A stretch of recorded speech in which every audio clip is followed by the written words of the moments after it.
Welcome to the Marvel Alliance podcast, where we cover anything and everything to do with the Marvel Universe. From the comics, TV, and movies, we will go from the Mojoverse to Earth 616 to the Quantum Realm in order to bring the Marvel Universe right to you. I'm the man without fear, Chris. I'm your friendly neighborhood Brent.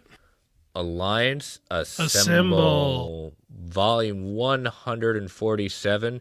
Even though I'm looking at the stuff and it says volume 148, it should say 147 at that point.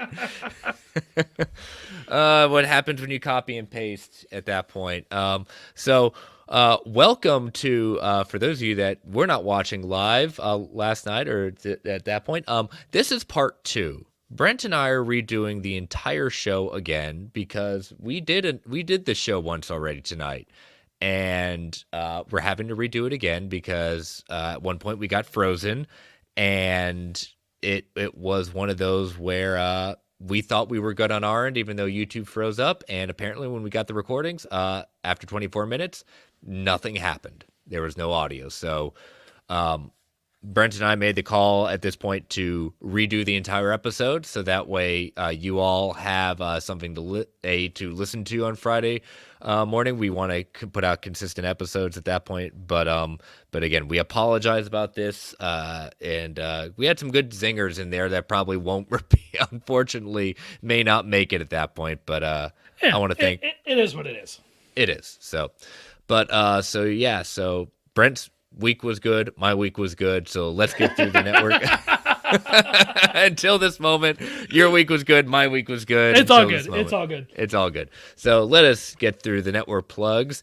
We are part of the Geek Ultimate Alliance network with 8 shows covering a wide range of geek and nerdom. To see the full schedule, check out the show notes below and subscribe to the Geek Ultimate Alliance network on Twitter at GUA Pod Network, so you know when all the shows all the shows drop live. If you want, we also have a Patreon, so if you want to throw a couple of shekels our way, we've got 2 tiers. Our $1 tiers, our tip jar to say, hey, you think we're doing a good job?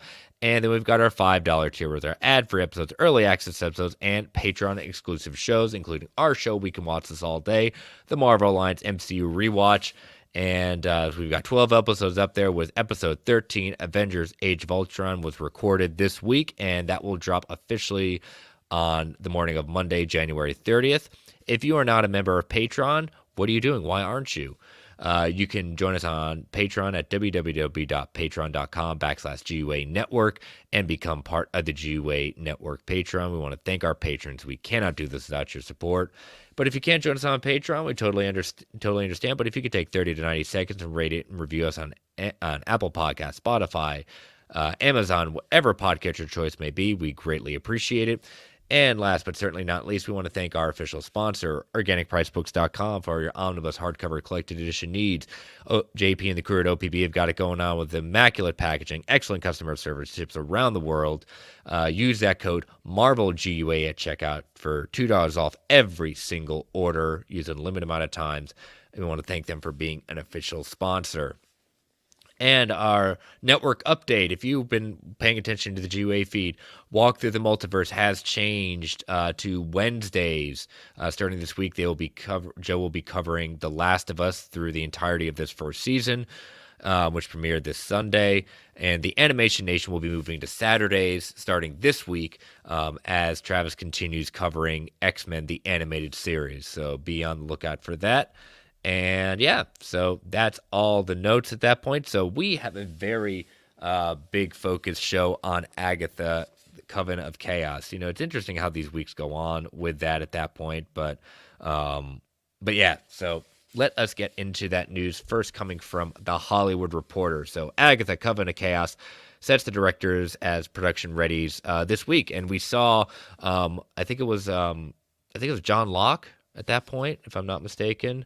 One of the actors had posted the the image of one of the director seats or actor seats at that point. Mm-hmm. And it was quickly taken down because probably was not probably supposed to post that. No, do we want to say what the chair said, or? Yeah, say what the chair said. Why not? The chair said Agnes of Westview, which really threw me. I was like, wait a minute, are they changing the name again? No, I mean, they've already done it once, so sure, they can do it again. But I actually have a Fact or Fiction for another week relevant about name changes, but I like no that must just be a clever like chair for breaks and stuff for Catherine Hahn, I presume. Yes, exactly. So it would be Joe Locke. My apologies. So the directors of this are going to be Jack Schaefer, who's also serving as head writer and the executive producer of the show. Joining her are Ganja Montero and along with that, Rachel Goldberg. Now, we already know Jack Schaefer from her time on WandaVision at that point, amongst others, with Marvel. And along with that, Montero has directed the Chi, brand new cherry flavor, and also joined Tim Burton in directing the Netflix series Wednesday. So definitely amazing pedigree with that. Goldberg credits include Mayans MC, American Gods, and directed episodes of the upcoming Boys spinoff Gen V, along with the pilot, the unaired unaired pilot for Grendel, the Netflix show that was scrapped at that point. So, outstanding gets as directors. I mean, we already knew Jack Schaefer was going to be part of the show, and it does not surprise me that she's also directing a number of episodes for this. But man, I mean, Marvel Studios, Kevin Feige definitely picked up some of the two new ones, some ones who have done some pretty great work. Yeah, obviously with Schaefer, we're familiar there. Goldberg, I'm not at all familiar, and telling me that you got someone who worked on Wednesday, I'm in. Like, I really like that show. It's from the creators of Smallville. Highly recommend it. But I was trying to look up Rachel Goldberg stuff. Has done a lot of things that I have heard of, but not things that I have seen. But that's okay. Ontario with Wednesday, Schaefer, of course with WandaVision. I'm in. Like, that sounds great. Now, what do y'all like? What do you think in the sense of like for expectations for the show, in the sense of like length of the episodes and everything like that? Like, maybe not length, but how many episodes are you thinking with this? Yeah, I think All in the Game had asked about that. Yeah, my gut reaction was kind of what it always is for these shows now, is this the 6 episodes, 40 to 45 minute long length.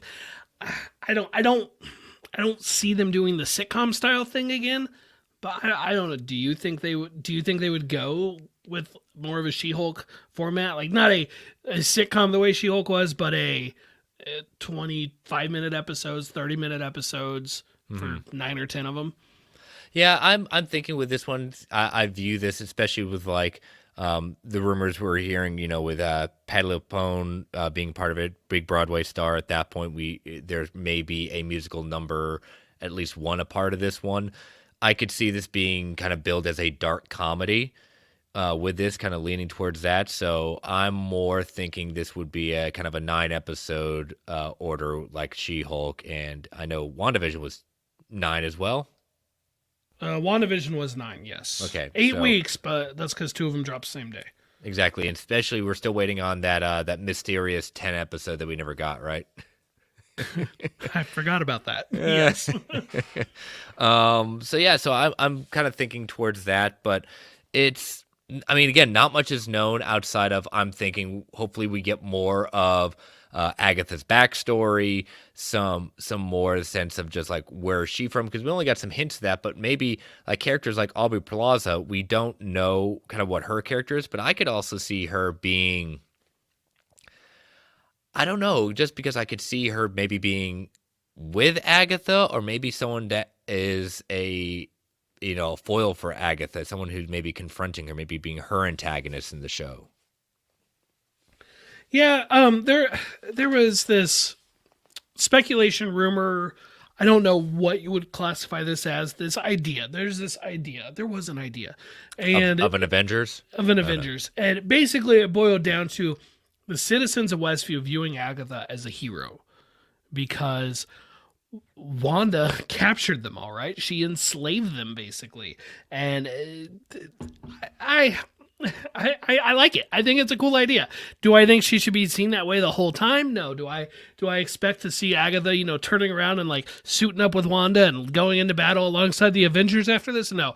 But the idea of her being viewed as a hero, I think is an interesting one. I'm into that. Yeah, I mean, some people complain about Marvel Studios kind of with their villains. Like, how many of them are really true villains that, stay a villain, or they just misunderstood, and then we end up saying, "Oh, we see how you are," and then either they die or become an anti-hero, or something happens. Yeah, exactly. So, but all right, well, we'll kind of keep our watch because again, despite Mr. Locke taking down it, we are pretty much confirming that they have started production on this. Do not believe this series is probably going to make it to 2023 despite people's best efforts. Again, you and I have said this many times. I'm okay with it being delayed to 2024 if it means they're getting the time they need to put out the best product. Exactly. I guess if they want to put it out in December, they can maybe make that date without stretching too much. But to me, just wait. Just do it next year. We're pretty sure we got 6 on the schedule for this year. That's plenty. Do it next year. Yeah. Do we get Mephisto confirmed in this one too? I mean, if Mephisto really is in Ironheart, then I would say that increases the chances. But I don't want to kill the Mephisto confirmed joke. So no. Keep it going. All right. So our next Agatha kind of focused news story is coming from Murphy's Multiverse. Marvel Studios Hulkling actor might have been just announced. So basically what Charles Murphy and his sources are saying is the actor Miles Gutierrez Riley, who has been cast based on their sources as Teddy Altman, also known as Hulkling. The actor was confirmed to be cast in this last week by The Hollywood Reporter. And so the casting for the character was saying for a gay actor between the ages of 18 and 20, a kind soul with a great sense of humor.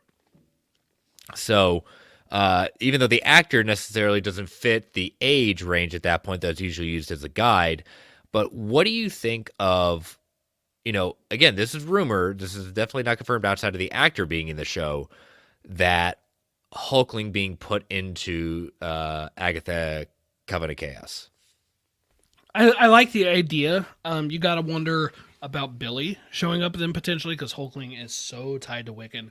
But the ages, like if that happens, I think Wiccan's getting aged up again, and we'll have a new actor playing him. Like the ages do not line up at all. But I think it's an intriguing idea to bring him in as well, which could be that avenue to lead to Wiccan, and that could be an avenue to lead to Wanda herself. Mm-hmm. And no, I agree with just based on that, but also like for those that don't know, we're calling this character Hulkling, and if you're not familiar with the character, Hulkling is a Skrull and was introduced in the Young Avengers series, and he's actually a royal. He is part of the royal family of the Skrulls at that point, and got into even bigger stuff in the recent Marvel event series Empire. But the idea of maybe Hulkling, even though we haven't heard anything saying like, oh, this character might actually also have an appearance in Secret Invasion. Yes and no. It doesn't have to in order for them to even take the character. I mean, it doesn't say that they have to do page to screen of Hulkling being this royal from the Skrull Empire. It could still be a Skrull, but just another one that's kind of wandering about in this case, Westview. If the rumors to be believed that he is playing Hulkling. And again, we're going down this path of we're seeing all the pieces line up for Young Avengers and or Champions, but darn it, Marvel Studios, when are we getting it? It before Secret Wars, maybe.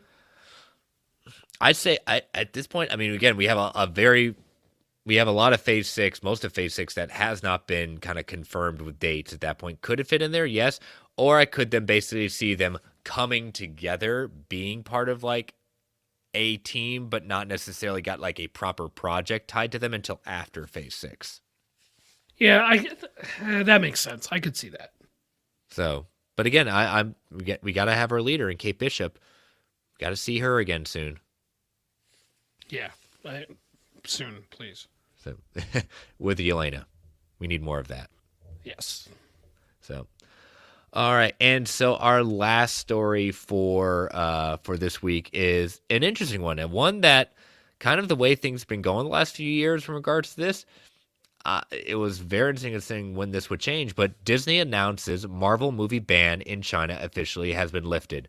So, according to a Weibo account run by Marvel Studios, Black Panther Wakanda Forever and Ant-Man and the Wasp Quantumania will be released in Chinese theaters on February 7th for Black Panther Wakanda Forever and February 17th for Quantumania.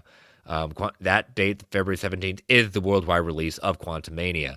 So, the question is, there was no kind of like reason why, and a lot of speculators saying, well, it's the return of Bob Iger, who is in his tenure at Disney had solidified a very positive working relationship with the Chinese government, and Bob Chapek did not have that, and so maybe just simply him coming back. But I'd like to think that probably Iger did some greasing of the wheels in the sense of repairing whatever relations they did have. And I didn't even mention this when we originally recorded this an hour ago, but I had mentioned, we're going to get into this discussion, like, it says the ban's been lifted, but nothing says like, oh, it's good forever. Because again, we've seen many times with the Chinese government, if an actor speaks out of line or they get a look at the print that, hey, we're not necessarily caring for it. Black Panther Wakanda Forever does have same-sex couples in it. Not for long. It does. It does, but there's only like a 30-second, if that, scene. There's like one kiss on a cheek, and that's it, right? So I wouldn't at all be surprised to find out that Marvel cut that scene to get it released. I won't be surprised, and I'll be very disappointed. They have done that in the past, even though they say representation matters. They're not willing, but I mean, that is something that they also don't have movies in there at that point. As wrong and as against this, Brent and I stand against that. That is something that they could basically have cut out in order to ensure this. Yeah, I'm glad that they are getting to release some of these in China now. I think it's going to be good. China has been for years very, very. I mean, they're at this point, are they considered the largest market? I don't know. They're the number one or number two box office market in the world, just kind of depending on the month, I think, and depending on their lockdown status, which we know they've opened up a lot more. Marvel has done well there. Marvel has done really, really well there. I went ahead and looked up some of the China box office results for the first Black Panther and the previous Ant-Man movies. Black Panther won $104 million. Ant-Man won slightly more than that, $105 million, and Ant-Man and the Wasp $120. And so all three of these movies have done well. Now, Black Panther, Wakanda Forever, it's been out. I'm sure people have started torrenting it already. I don't know if the high quality torrents are available yet, but they soon will be because it's coming to Disney Plus soon. I'm not expecting $100 million from China for Black Panther Wakanda Forever. 20, 30, something in that ballpark, maybe. I don't know. For the Ant-Man movies, maybe. And what's helping them both? China has not had a proper Marvel Studios theatrical release since Far From Home. Right? So, because of that, I do think they will be excited for it. Yeah, oh yeah, definitely. It issues kind of the big return at that point.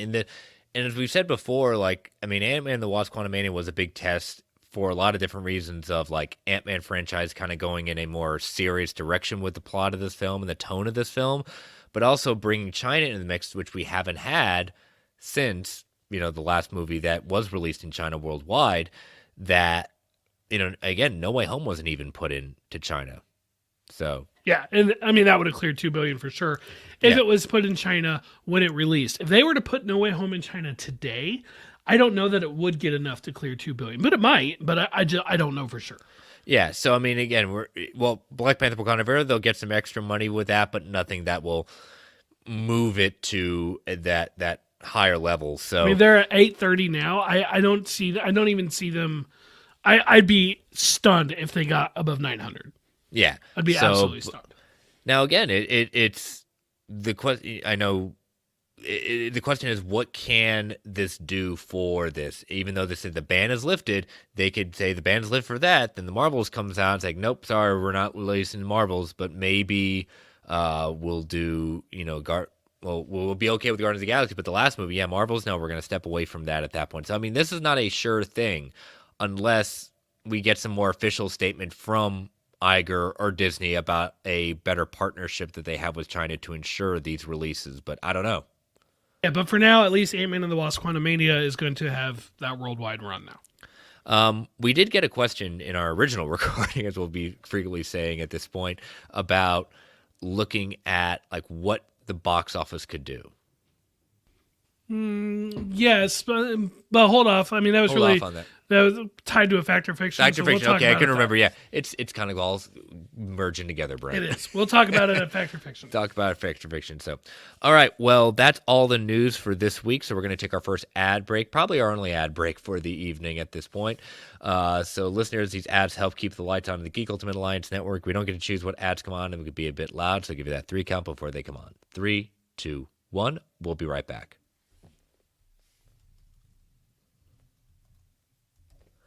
All right, and we are back. So, so we got listener feedback. We had some very interesting questions this week when you put out the Spidey signal for questions. We did. First up from Travis Hines. In Avengers Earth's Mightiest Heroes, there's an episode titled New Avengers where Tony has a plan to recruit other heroes to take the place of the original Avengers if they were ever killed.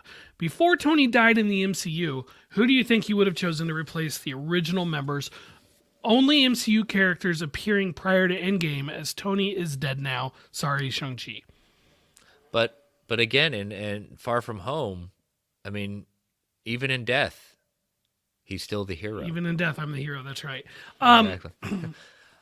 Why don't we go kind of back and forth? You choose one, I choose one, and we build our team of 6 based off that, because we'll probably have similar choices. So All right. Well, I'm going to go ahead and say Spider-Man. Out of the gate, Spider-Man's in.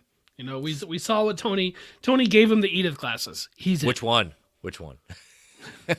Yes. yes to them all. There's 3 down right there. Spider-Man, 3 Spider-Man at that point. We can win. My choice would be Doctor Strange. Stephen Strange going to be on there. We'll get that magic power on there. Oh, for sure. What about Black Panther? You know, you got to get that leader. He is definitely a leader. So, and at this point, Black Panther was still around. T'Challa, that is. So I think he's in. Yep. Carol Danvers, Captain Marvel. Powerhouse. Yeah, you need someone to replace Thor, right? And I mean, that's Captain Marvel. She's Thor. One of them is in the other's power level. I don't know who's on top, but. And remember, he didn't say, I quote unquote like this one when he was introduced in Endgame. So. I mean, is War Machine too obvious? And one could say like it's low hanging fruit, but my next one could be considered low hanging fruit as well. Okay. At that point, you get Rhodey on there again. He's got the military background. He's got his own War Machine. He can get those connections at that point. I'd bring in just for, again, even though he's Captain America right now, at the time, Falcon Captain America. At that point, bring him in. I love seeing him in there, and I think it's going to be that is a interesting new Avengers team, but I think I could definitely stand behind that one. All right, can I go with the loophole? Yes, loophole. I love loopholes. He says characters appearing in the Infinity Saga. I'm going to say Yelena is in. Right? They found her. Yelena's in. I know Hines. She wasn't introduced during the Infinity Saga, but the movie she is introduced in takes place in that time frame. I'm counting it. Yelena is in. Especially when it involves Hines asking the question. Loopholes just seem a little sweeter, don't you? Yeah, know? he'll get over it. He'll get over it. All right, yeah, that's a good question. I like this team. I could definitely see Marvel doing something like that. So yeah, it'd be a fun one. From DC Outlaw, what characters who are still alive in the MCU do we think we will not see in Secret Wars? I mean, supporting cast is the easy ones, right? Like, yes. I would not be at all surprised if like Flash Thompson was not in Secret Wars. I will be very disappointed because we didn't get it to Endgame, and it would be another big loss if we don't get a Secret Wars. Luis giving us our MCU from beginning of time to now. Yeah, I would just love him just talk about the Eternals at that point. the entire entourage is out. They're not going to make it. Yes. Are there any actual title characters that you think wouldn't appear? Title characters that just wouldn't appear. I don't think there are. I think every one of them will show up at some point. Well, I say that, but I guess it's conceivable some of them could be in like the King Dynasty and not in Secret Wars. I think they're all, even if it's like a Portals type moment where it's only briefly, I feel like any of them who are still alive, who is a title character, will appear. Now, what would you define? Give me an example of like a title character, but not like you said, like a Rhodey or a Sam Wilson, something like that. Like, Well, kinda, at this point, I would call both of them title characters because that's we know Armor Wars is his. We know Rhodey Sam has Captain America coming up, plus Falcon and the Winter Soldier. But what about like Jai Ling, Shang-Chi's sister? Okay. As of right now, we know they're doing something with the Ten Rings, but we don't know what. Maybe that is going to be her project, and I'll feel differently. So from what I'm gathering, it's like, okay, you're not the lead, but you're basically a second on the call sheet at that point. Yeah, second, third, something like that. Yeah. Or like from Black Panther, like M'Baku showed up he was in Game and Infinity War. What was King M'Baku. King M'Baku. Maybe Io doesn't make the cut this time. I know she did have a small appearance in Infinity War, I believe, but I think. But maybe Io doesn't quite make the cut, something like that. Okoye, I imagine, will. Okoye recently teased that they may be working on a project anyway related to her. A big surprise on that one. Yeah, totally shocked at that. Hopefully she gets some better armor, but better looking armor anyway. But I feel like the title characters, if they're alive, they're showing up. Yeah, I can get behind that. Amari Daniels. What Marvel characters do you think we will never see in live action? He says Big Wheel, but acknowledges that with Sony, he can never tell. I'm telling you right now that they need to stay away from Black Cat, because the stuff I've heard from that thing is just like, no, stop, Sony. Yeah, it's amazing that, I know it's animation, but the idea that we've gotten some of the best Spider-Man one of the best Spider-Man movies is the animation they actually put out there at that point. I'm still in shock. So I'm gonna go with NFL Super Pro. I like it. I'll be honest, I did not think about NFL Super Pro at all, as I was trying to think of more obscure Marvel characters. I don't know how you get more obscure than that. Not once did the NFL Super. If you don't, listener, if you think he's making it up, he's not. Just Google Marvel NFL Super Pro. It's utterly ridiculous. I don't even think you can find it on Marvel Unlimited. I'm gonna check while you're giving your stuff. You check. Curious. I'm not sure. I'm gonna bring up Lionheart, whose real name I don't remember. She was kind of a member of the Avengers. She's basically a Captain Britain. She's not like one of the main ones. She was introduced in a story in the Avengers, and then I haven't seen her since, I don't think. Same with Jack of Hearts, who is another Avengers hero whom he's there, he exists. I don't even remember much about him, but I know he was in several stories. I think I just thought of another one, but I need to confirm the name. Yeah, you can't find NFL Super Pro on Marvel Unlimited. I was about to say, Jack of Hearts, is he here? Is he there? Is he everywhere? No. No, that's not. No, that's just wrong. That's just wrong. Another one I thought of is D-Man. D-Man and his amazing kind of Wolverine and Daredevil symbol at that point, a superhuman wrestler. It's like, I'm still just wondering how he stole the Wolverine costume to make it work. Yeah, and I know people were trying to say it was D-Man showing up in the She-Hulk trailer. Well, no, it was Daredevil. Like, let's deal with it. It happened, and I'm glad it makes you upset. Mm-hmm. Okay. I had to remember the character's name. I had the name wrong, but I found him. He's gone by two names: Triathlon or 3D Man. Weird, obscure okay. Avengers character who is tied to some church of the Triune and basically had the powers of three people, like the strength of three people, the speed of three people, etc. He was in several Avengers issues when I started buying the Avengers, so I could see him. I just couldn't remember the name, and I don't think I've seen him since then.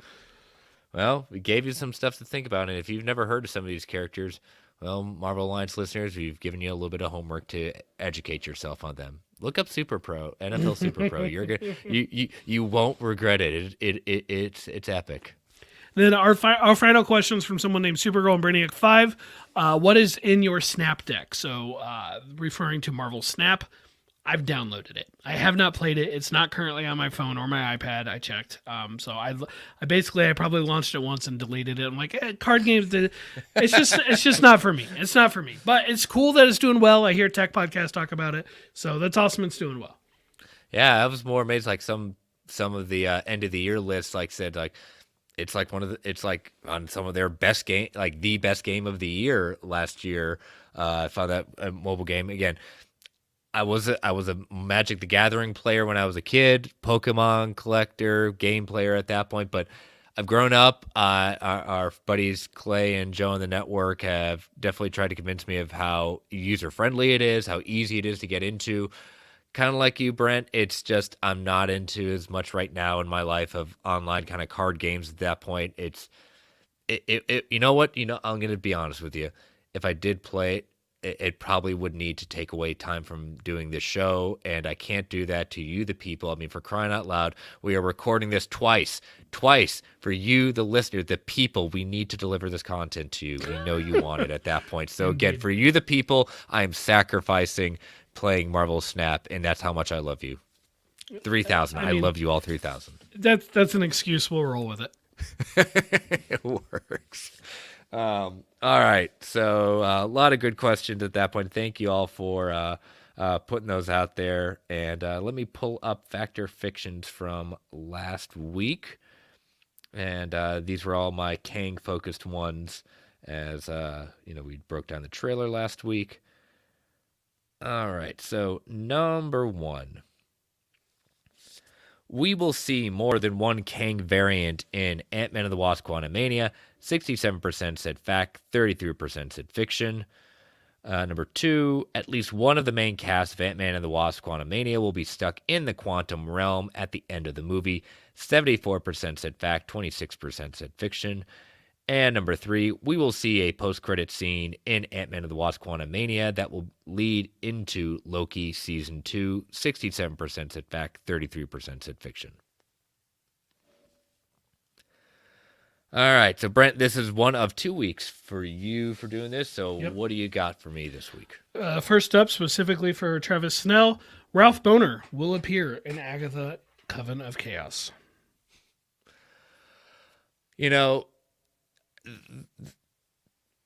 Recording this twice at this point, I've had time to think on my first choices of this, and this is one that I originally I should have said. Changed it. I thought on it at that point, and I originally, full disclosure, I said fiction at that point.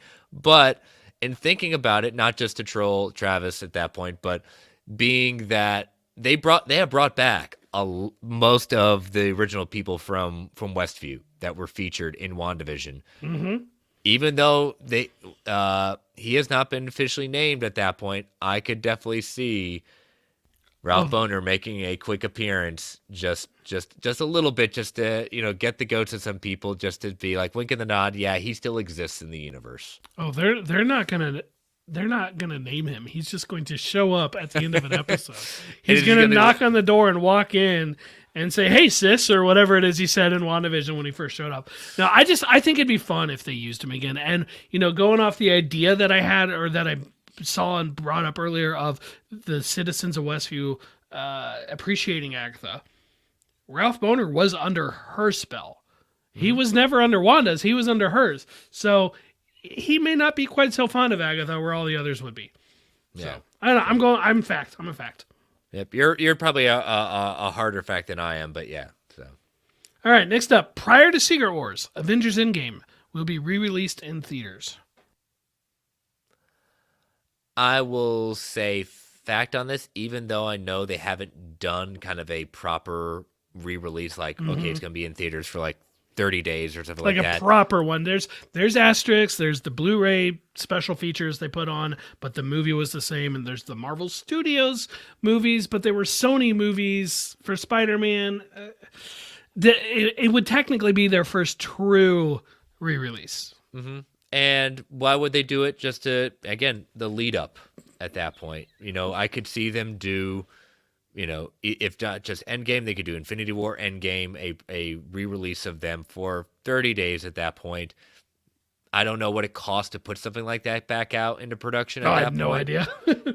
Not saying Disney doesn't have the money to do that years down the line for doing it, but yeah, it's I'd say 55% fact on this one for me. I think I'm Are you gonna change? No, I don't know. It's not really their thing to do it. Like, they really haven't been doing them, with those. So I'm going to go 55% on the fiction side. But it is plausible if ever they were going to truly do there's no asterisks. It's Marvel Studios, distributed by, Disney's Buena Vista re-release. It would be this movie. I will go see it if they do it. I will go see it again in theaters. I will. Now how about this? This came to me just now thinking about it. Okay, we're still iffy. We're hearing a lot of rumors, like probably we're going to get some more date shifts at that point. Most of us are convinced, like we do not believe for any of us saying that Kang Dynasty Secret Wars releases within 6 months of each other, within the same calendar year. Well, they already pushed it back a year. The first Secret Wars has already been bumped back a year from that. So that's already been done. So totally forgot about that. So forget what I just said about that. But could you see them re-release that, like Kang Dynasty, before Secret Wars? Oh, that would be fun.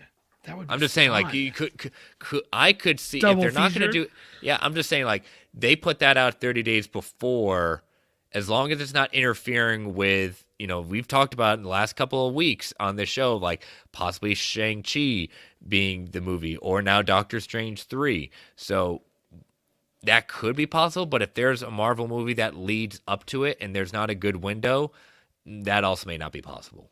I almost originally, my first draft of this question was going to be Infinity War and Endgame in a double bill, which I would also do and would also be a lot of fun. Yeah, I think it's possible they would do. Gotcha. All right. That James Cameron, he may not like it, but that's all right.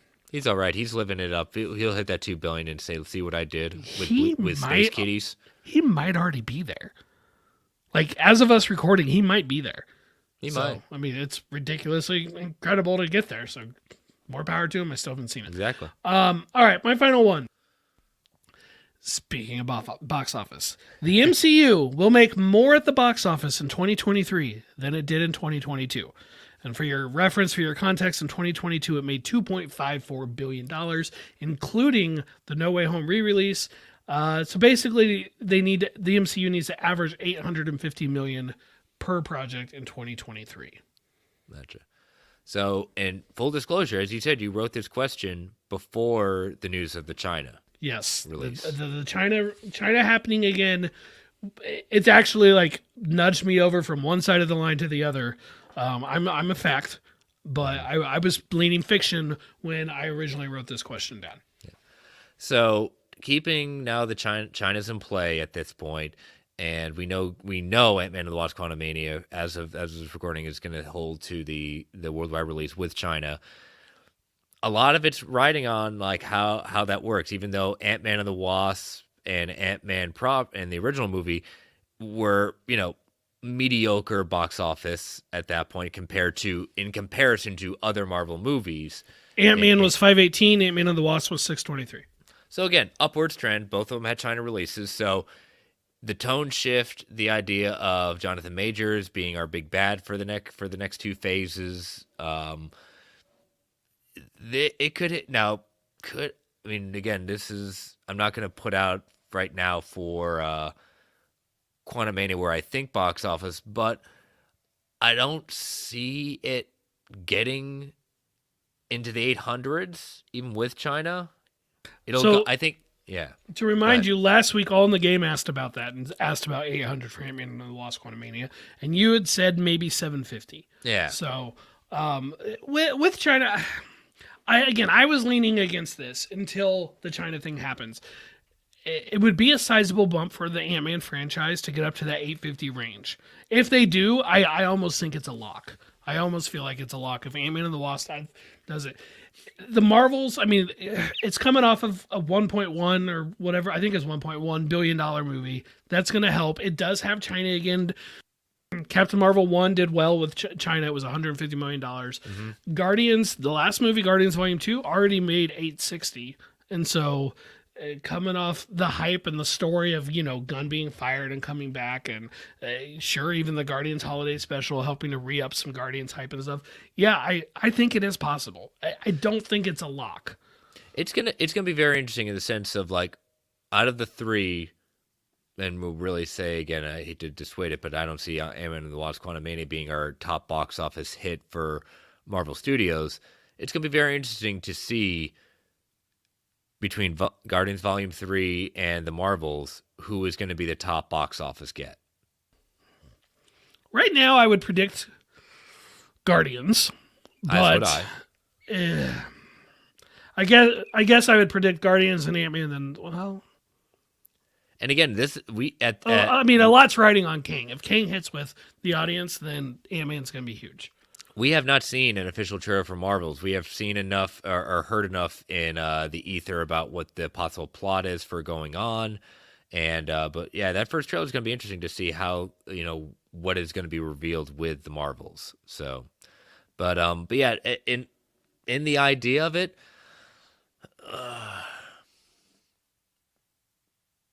even with China, I'm saying fiction, but it's gonna be like 49%. It's like right on the edge. Okay. And it's gonna, and I'll be happy to change it if Ant-Man and the Wasp: Quantumania has a bigger splash than predicted. Well, as of right now, the Marvels comes out at the end of July, so we're probably gonna know by August, or by the end of August. I mean, of whether or not they're gonna make it. Yeah. So, are you a fact? I'm guessing. Yeah. I'm leaning fact now. With China, okay. I'm leaning fact. Okay.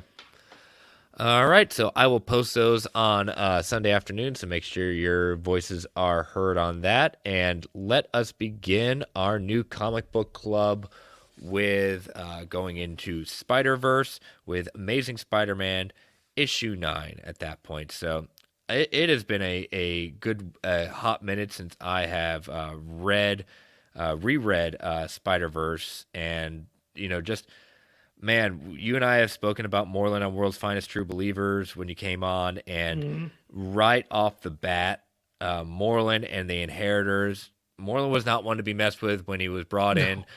He was definitely not one to be messed with when the other storyline came in, and now Spider-Verse. I mean, this is a 3-time for Moreland of how deadly he can be. Not only that, but his family is one that they're basically wiping out the spiders of the multiverse. Yeah, and I love how it opens with a seemingly normal Peter Parker who's down on his luck. There's a throwaway line about him needing money to pay for oxygen, which I like you. I've read this. I've read it multiple times, but this story came out in 2014. I bet I haven't read it since 2016, 2017, probably. So I had forgotten that this wasn't our Peter, and then oh yeah, they're on the moon. Moreland's killing him. Obviously, this isn't the 616 Peter. No, when we meet up with the 616 Peter, he's being woken up by Silk, and who Silk's interactions with Peter is something else I have not seen in a long time, and I had forgotten about. And especially just how vicious and brutal the opening is. I mean, he snaps this Peter Parker's neck, and somehow Peter's still alive, barely, at that point before he feeds. I mean, it's a vicious opening.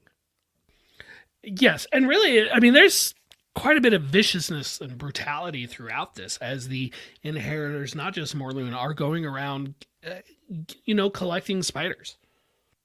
Yeah, so then we move to back to the 616 universe, and we see Peter is asleep, and he's got a visitor in Cindy Moon, a.k.a. Silk, is there. And it appears like, what are you doing here? And I need to get some clothes. And Cindy Moon, for those that don't know, as I said, her alias is Silk, and introduced into the original Sin storyline event series, where it was revealed that the spider that bit Peter Parker also bit her, and she kind of was off the grid. Long story. Definitely read some of the stuff along that one. But she has very similar powers to Peter, However, one interesting thing is that she has an interesting thing, and basically whenever they're around each other, as he puts it, their animal urges kick into overdrive, and they both feel the urge to mate like spider bunnies, and it is with those two in particular, and And that's the part I had forgotten all about. Like, I Yeah. remember Silk, but I forgot that that was a thing. And now I'm like, oh, are they going to do that on the Amazon TV show? Are they going to reference that in some way? I don't know. I doubt it. But it is fun because, like, Silk says she was drawn to Peter. And as they're going around New York and she's trying to convince him to leave New York to her so that they don't have to constantly, fight off these urges, basically every major spider you've met shows up. Like, every Yes. major spider we've met shows up. There's Jessica Drew, Spider Woman. There's Spider Ham, Spider UK, Aranya, Spider Girl. There's Mayday Parker, Spider Girl. Who am I? Spider Who am I missing? 2099. Of course, your boy there. Got to let you have that one. Yep. It's so many spiders. And basically they're like, Morloon's coming. His older brother, his bigger brother is coming. We're screwed. Yeah, exactly. And Moreland's brother, even though Moreland has said to the rest of his family, 616 is off limits except for me, his brother's not going to listen, and he goes ending up at the headquarters of what's left of the New Warriors, including Kane Parker, the Scarlet Spider, who he's about to feed on. That's when all the spiders show up, including Bruce Banner, the Spider-Man of Earth 70, 105, not a Hulk, and Old Man Spider, whose identity is hidden for right now. Spider-Gwen shows up. Ben Reilly, but not our Ben Reilly, but a Ben Reilly from a different Earth, try to rescue it. That they do lose Bruce Banner, basically his spine ripped out. It's so rough. Yeah.